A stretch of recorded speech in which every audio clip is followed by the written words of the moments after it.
আজকে আমরা computer fundamentals এর একটি পেপার নিয়ে তোমাদের সঙ্গে আলোচনা করব। এই কম্পিউটার ফান্ডামেন্টাল এমন একটা পেপার যেখানে তোমাদের কম্পিউটারের সম্পূর্ণ ধারণাটা এখান থেকেই তৈরি হয়। কম্পিউটারের যে কন্টেন্টস গুলো আমরা রেডি করেছি তার বিষয়ে একটু ধারণা তোমাদেরকে দিচ্ছি। প্রথমে তোমাদের আছে ইন্ট্রোডাকশন টু কম্পিউটার। কম্পিউটারের ধারণা আমরা জানবো।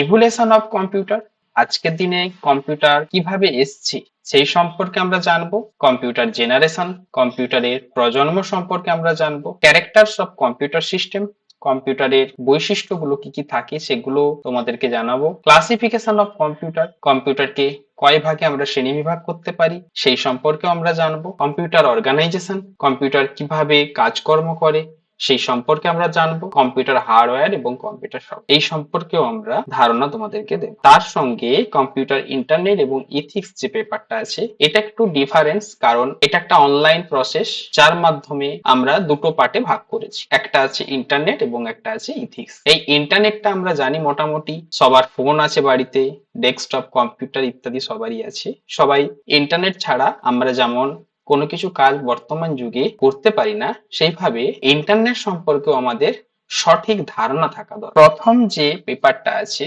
সেটা হচ্ছে introduction to computer. Computer is an electronics calculating machine which process the input information and gives out the correct output result। যে কম্পিউটার একটা নিশ্চয়ই বৈদ্যুতিক যন্ত্র, এবং ওই বৈদ্যুতিক যন্ত্র হলে তো একটা কম্পিউটার হয় না। তাহলে কম্পিউটার হতে গেলে তার কি কি থাকা দরকার? তাহলে কম্পিউটার যেমন বিদ্যুৎ ছাড়া চলে না, সেইভাবে কম্পিউটার একটা গণক যন্ত্র যে গণনা করে। তাহলে গণনা করবে কিভাবে? গণনা করার জন্য কম্পিউটার ইনপুট ইনফরমেশন গ্রহণ করে। তাহলে আমরা যখন কম্পিউটারে কাজ করব, কম্পিউটারকে নিশ্চয়ই নির্দেশ পাঠাবো। সেই নির্দেশটা যখন যাবে সেটা বিভিন্ন রকম মাধ্যম হতে পারে, কিবোর্ড, মাউস ইত্যাদি হতে পারে। তার মাধ্যমে কি হয়, ইনপুটটা সে গ্রহণ করে, এবং সেটা যখন গ্রহণ করে, গ্রহণ করার পর যদি বলা যায় একের সঙ্গে এক যোগ করলে কি হয়, দুই হয়। সেইভাবে যদি আমি ধরি উদাহরণস্বরূপ যে কম্পিউটারকে আমি এই নির্দেশটা পাঠালাম, তাহলে আমরা দেখবো কিভাবে? সেটার জন্য আমাদের প্রয়োজন হয় আউটপুট, যেটা কম্পিউটার থেকে আমরা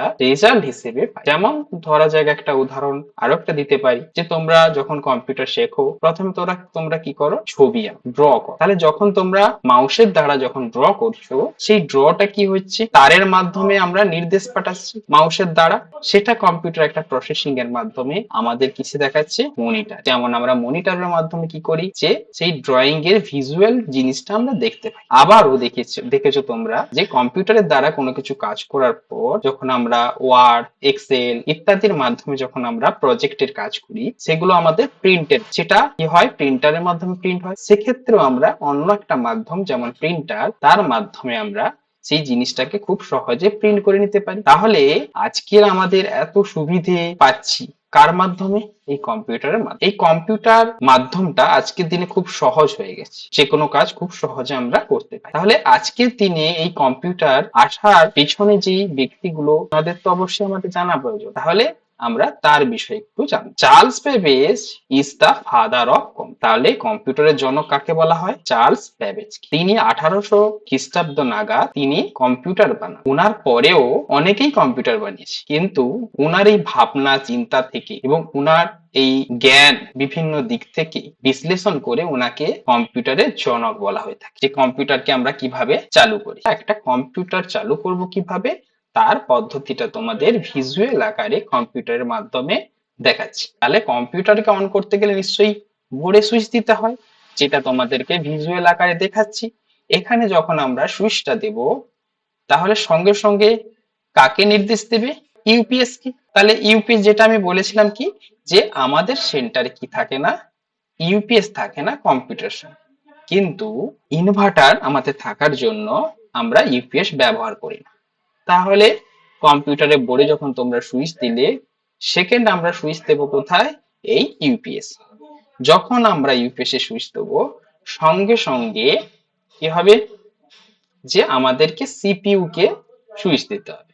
সিপিইউ তোমরা জানো। তাহলে কম্পিউটারের পুরো কাজকর্ম কে করে? সিপিইউ করে।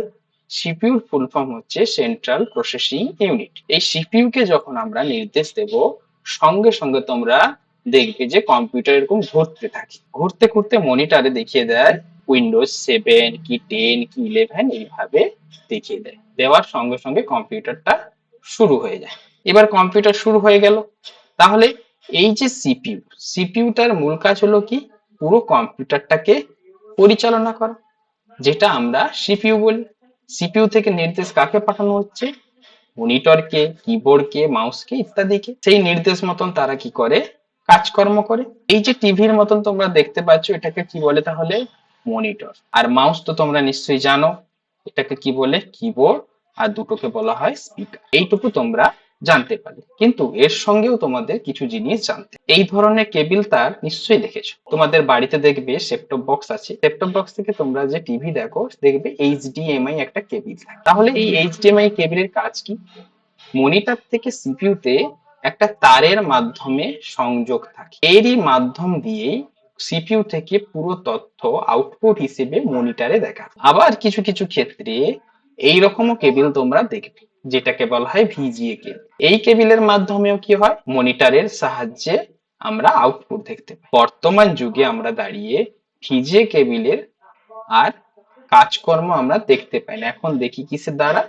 ছবির কোয়ালিটি ভালো দেয়, তাই এটা আমরা এখন বর্তমানে ব্যবহার করে থাকি। তাহলে মনিটরে সিপিইউ থেকে তো আমরা তথ্য পাঠাচ্ছি, যেটাকে বলা হয় ডাটা লাইন। এই ডেটা লাইন দুটো কেবিলের মধ্যে দিয়ে হতে পারে, যে কোনো একটা অবশ্যই ব্যবহার হয়, দুটো তো একসঙ্গে ব্যবহার করা যায় না, যে কোনো একটা ব্যবহার করা হয়, এইচডিএমআই অথবা ভিজি। এই কেবিলগুলো কি করে? কম্পিউটার থেকে তথ্য মনিটরকে পৌঁছে দেয়। তাহলে মনিটর তো চালু করতে হবে, তাই না? এই মনিটরকে বিদ্যুৎ না দিলে কি চলবে? নিশ্চয়ই চলবে না। মনিটরকে বিদ্যুৎ দেওয়ার জন্য ইউএসবি কেবিলের মাধ্যমেও আমরা মনিটরকে পাওয়ার সাপ্লাই দিতে পারি। তাহলে এই ইউএসবি পোর্ট কোথায় থাকে?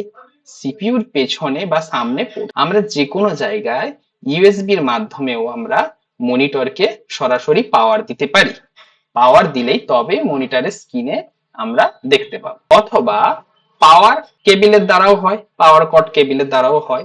এটা কি হয়? সরাসরি কারেন্ট থেকে, এসি কারেন্ট। আর ইউএসবি যেটা হয় সেটা হচ্ছে ডিসি কারেন্ট, যেটা সিপিইউ থেকে কারেন্টটা গ্রহণ করে। আর পাওয়ার কেবিল কি করে? সরাসরি কারেন্ট থেকে মনিটরটাকে চালু করে।